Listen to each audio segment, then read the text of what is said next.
Hello, I'm Physician, and welcome back to the channel. If you've ever felt that burning sensation creep up your chest after a meal, or you've woken up in the middle of the night with a sour taste in your mouth, you already know how disruptive acid reflux can be. It's not just uncomfortable, it can affect your sleep, your appetite, and your overall quality of life. Today, I want to walk you through one powerful daily habit that can bring real, lasting relief. And I promise you, it's simpler than you might think. First, let's understand what's actually happening in your body. Acid reflux occurs when the lower esophageal sphincter, a ring of muscle that acts like a one-way valve between your stomach and your esophagus, doesn't close properly. When that happens, stomach acid flows backward or refluxes up into the esophagus, causing that familiar burning sensation we call heartburn. As we get older, several things can make this valve less effective. The muscle itself can weaken with age. Extra weight around the abdomen can put more pressure on the stomach, pushing acid upward. Certain medications, a hiatal hernia, or even the natural slowing of digestion can all play a role. This is why reflux tends to become more common and more frequent after 60. Now here's the habit I want you to focus on. Stop eating at least 3 hours before you go to bed, and when you do lie down, keep your upper body elevated. Let's break down why this combination works so well. When you eat a meal, your stomach begins producing acid to break down that food. This process can take anywhere from 2 to 4 hours, depending on what you've eaten. If you lie down while your stomach is still actively digesting, you're essentially inviting that acid to travel backward. Gravity, which normally helps keep everything moving in the right direction, works against you when you're lying flat with a full stomach. By finishing your last meal or snack at least 3 hours before bedtime, you give your body the time it needs to move food out of the stomach and into the small intestine, where it belongs. This alone can dramatically reduce nighttime reflux symptoms. The second half of this habit, elevating your upper body while you sleep, reinforces the same principle. If you raise the head of your bed by 6 to 8 inches, or use a wedge-shaped pillow designed for reflux, you're using gravity to your advantage even while you rest. Acid has a much harder time traveling uphill. I want to clarify something important here. Simply stacking a few regular pillows under your head is not the same thing. That approach tends to bend your body at the waist, which can actually increase pressure on your stomach and make reflux worse. What you want is a gradual incline from your hips to your head, not just your neck propped up at an angle. Let's talk about how to put this into practice. Start by looking at your evening routine. If dinner is typically at 7 and you go to bed at 10, you're already close to that 3-hour window, which is great. But if you're someone who enjoys a late night snack, or dinner tends to small, consistent changes are often easier to maintain than a dramatic overhaul all at once. Over a week or two, work your way toward that full 3-hour gap. For the elevation piece, you don't need to buy anything expensive right away. Some people place sturdy risers or blocks under the legs at the head of their bed frame.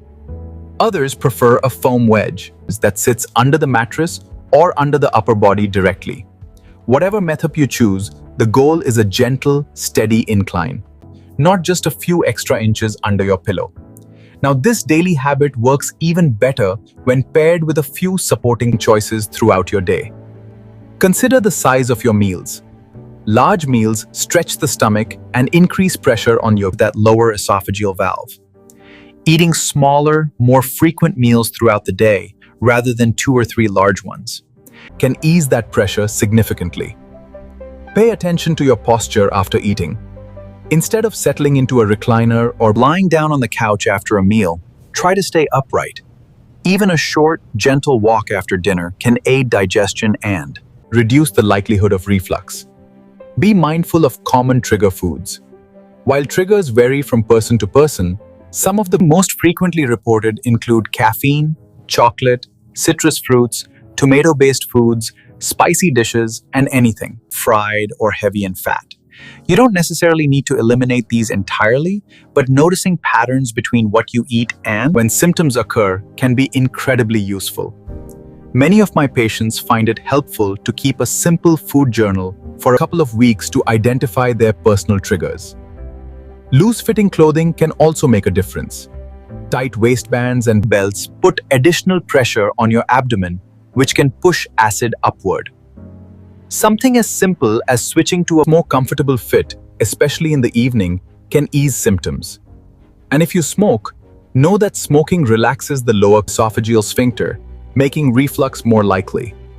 Reducing or quitting can have a meaningful impact on symptom frequency. Why does this particular habit make such a difference for so many people? Unlike relying solely on medication, adjusting the timing of your meals and how you position your body while sleeping addresses the mechanical root of the problem. It's not just masking the symptom, it's reducing the conditions that allow reflux to happen in the first place. That's why so many of my patients tell me this is the single change that made the biggest difference, often within just a week or two of consistent practice.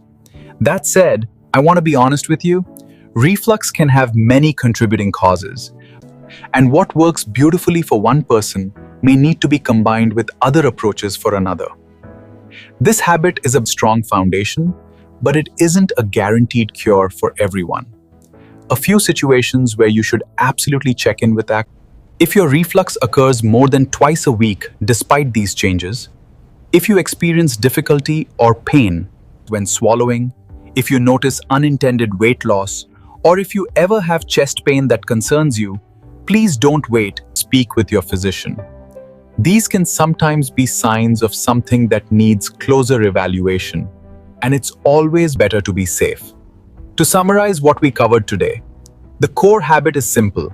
Stop eating at least 3 hours before bedtime and sleep with your upper body elevated using a proper incline, not just extra pillows under your head. Support the habit with smaller meals, staying upright after eating, identifying your personal trigger foods, wearing looser clothing in the evening, and reducing smoking if applicable. Give this a real try for 2 to 3 weeks before deciding whether it's working for you. Many people notice improvement within the first several days, but consistency is what makes the difference long-term. As always, this video is intended for general education and isn't a substitute for personalized advice from your own doctor who knows your full health history. Thank you so much for watching. If this was helpful, I'd love for you to share it with someone else who might be dealing with the same discomfort. I'll see you in the next video.